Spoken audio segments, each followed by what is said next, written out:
For piano players, it's important to have a repertoire of different voicings to choose from for any given chord quality. The more complex the chord, the more options there are. So for this video, I thought I'd pick a single chord, Cm7, and show you a bunch of different ways to voice that chord.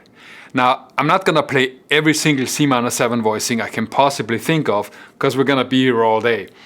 But I'm gonna choose the ones I think are most important, that are the most commonly used, and also ones I personally like best. One thing we have to keep in mind is that Cm7 can mean different things depending on the stylistic context. In its basic form, a Cm7 chord has 4 notes: C, E flat, G and B flat. And in pop music it often means just that.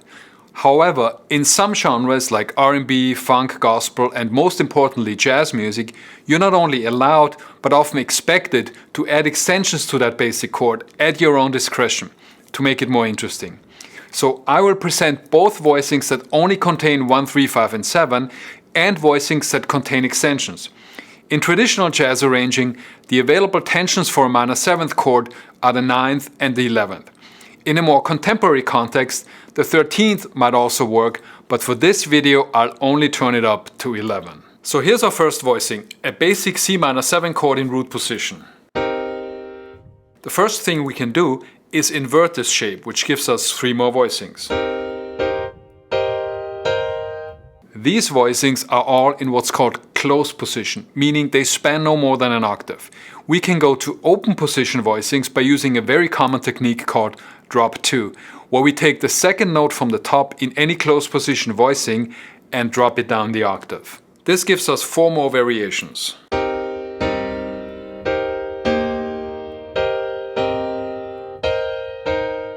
And for these drop 2 voicings, obviously we need both hands. The next approach is particularly common in pop music. Notice that embedded in the Cm7 chord is an E flat major triad that's formed by the 3rd, 5th and 7th of the chord.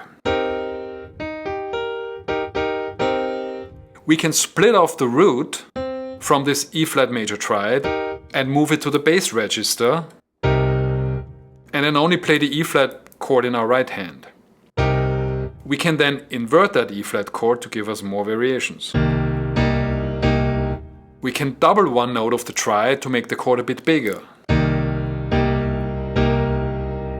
All while keeping the root C in the bass register. Sometimes the keyboard part will not even contain the root at all. Instead, it will be provided by the bass player. This brings up an important element of voicing 7th and extended chords. You have to get used to the idea of rootless voicings. It can be a bit disorienting at first to play a Cm7 voicing without playing a C, but it is very important to get used to it. That said, you can always add the root in the bass register to any of the voicings I'll talk about if you like. The next group of voicings are based on guide tones. The guide tones are usually the 3rd and the 7th of the chord, but they can also be the 3rd and the 6th, or the root and the 5th. For minor 7th chords, the guide tones are always the 3rd and the 7th. Here is Cm7 expressed with only the guide tones. Jazz voicings that have the 3rd at the bottom are often called A voicings, and ones that have the 7th at the bottom are called B voicings. The lowest note of a voicing doesn't have to be one of the 2, but they're the most common. When only playing guide tones, I will usually play the root in my left hand, or rely on the bass player to provide the root. The next step is to add a 3rd note above the guide tones. This will be the 9th on the A voicing and the 5th on the B voicing. In jazz, one-handed voicings usually have 3 or 4 notes. 3-note voicings are very common with some chord qualities like major 6 or dominant chords. For minor 7th chords, most people use 4-note close position voicings most of the time. So let's add another note to our 3-note voicings, this time between the bottom 2 notes. On the A voicing this will be the 5th, and on the B voicing it's the 9.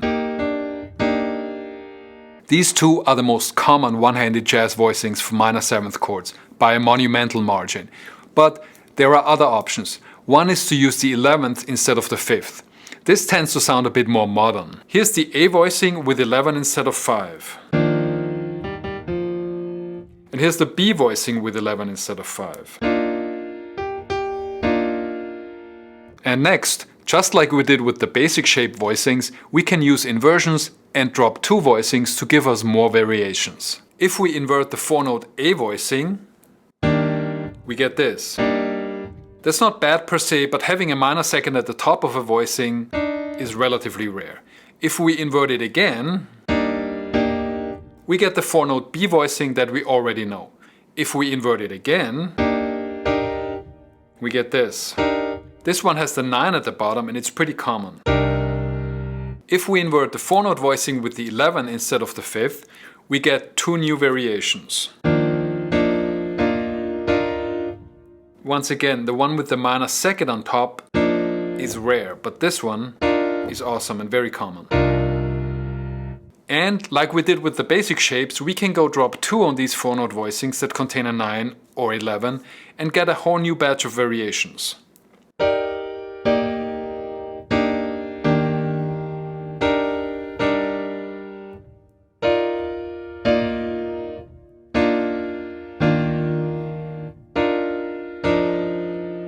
So now we're gonna leave the land of one-handed voicings and expand to bigger, fuller two-handers. There are several cool moves that involve playing a 3 or 4-note close position voicing with one hand and then adding stuff with the other hand. The added notes will usually be at the top, except for this first technique. Here we play the 4-note voicing in our right hand and then add a shell in the left hand. A shell voicing is root and 3rd or root and 7. Even better if you can play it as a 10th. Instead of a 3rd. So I'm adding a 1-3 or 1-10 shell to the B voicing and a 1-7 shell to the A voicing. The next option is octave voicings. Here I play my 4-note voicing with my left hand and then add an octave in my right hand. I can use pretty much any note that fits the chord. In this case that would be any note of the C Dorian scale except A.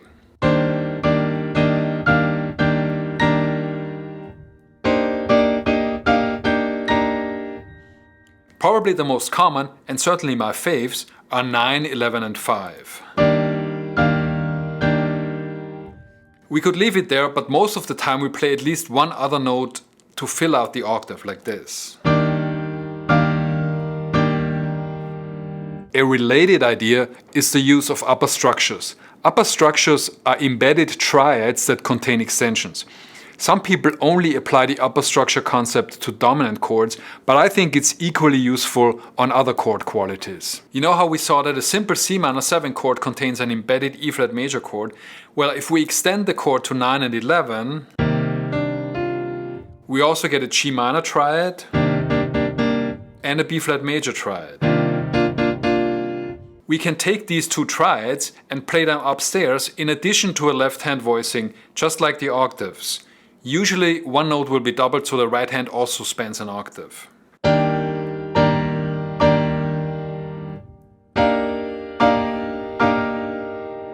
Here's some more fun with the close position 4-note voicings.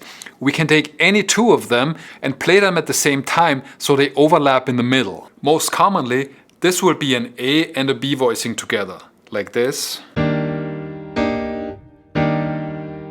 or this. It can also be these 2, or these 2. We can use 11 instead of 5 on one of the 2 voicings and then combine them, like this. Or this.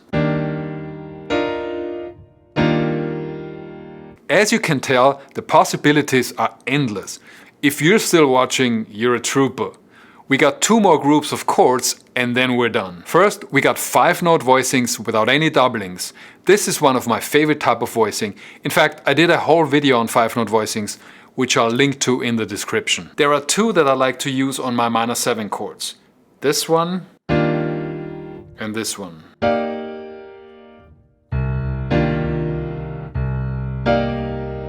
The last group of voicings that I'd like to show you is derived from a famous voicing that even has its own name, the So What voicing, named after the Miles Davis tune that popularized it. It sounds like this. Notice that this is mostly a chordal voicing, meaning it's made up of 4th intervals. From the root, we go up a perfect fourth, then another, and another, plus a major third at the end. This shape also works great as an A-flat major 7 voicing, by the way. While it is most commonly played in root position, we can also invert this voicing to get 4 variations.